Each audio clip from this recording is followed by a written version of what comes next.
जादुई कहानी पनीना और पौधों का राज्य।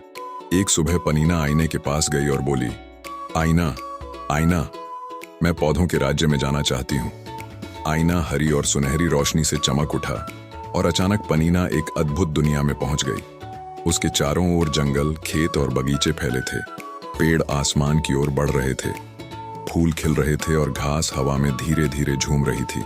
पूरा राज्य जीवन और ताजगी से भरा था। जंगल की गहराई से एक कोमल और गर्म आवाज आई, स्वागत है पनीना, मैं पौधा हूं।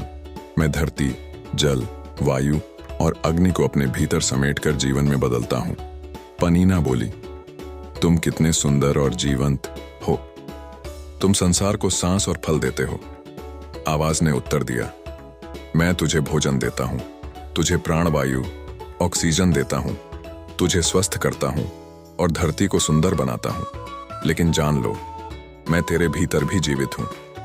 आईना और चमका और पनीना को उसके शरीर के भीतर ले गया।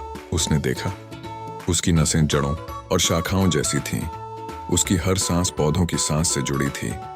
उसके भीतर जीवन की हरी ऊर्जा बह रही थी। पौधों की आवाज ने कहा, मैं तेरे भीतर जीवन और नवीनीकरण हूं। जैसे पौधे धरती को नया करते हैं, वैसे ही तेरी कोशिकाएं भी मुझसे नया रूप लेती हैं। आईना ने पनीना को उसके भाव और स्वभाव की दुनिया में पहुंचाया।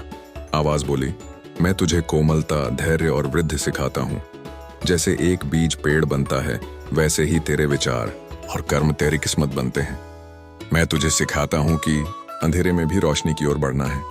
पनीना फुसफुसाई, अब मैं समझती हूं, पौधे मेरे भीतर हैं। वे मेरा विकास, मेरा जीवन और मेरी प्रकृति से जुड़ाव हैं। आईना ने पनीना को रोशनी में लपेटा और धीरे से घर लौटा दिया। उसने कहा, अब मैं जानती हूं, पौधों का राज्य मेरे भीतर जीवित है। यह मेरी शक्ति, मेरा नवीनीकरण और मेरी आशा है। मैं एक छोटा सा बगीचा हूं और प्रकृति का हर अंश मुझ में भी बढ़ता है। यात्रा जारी है।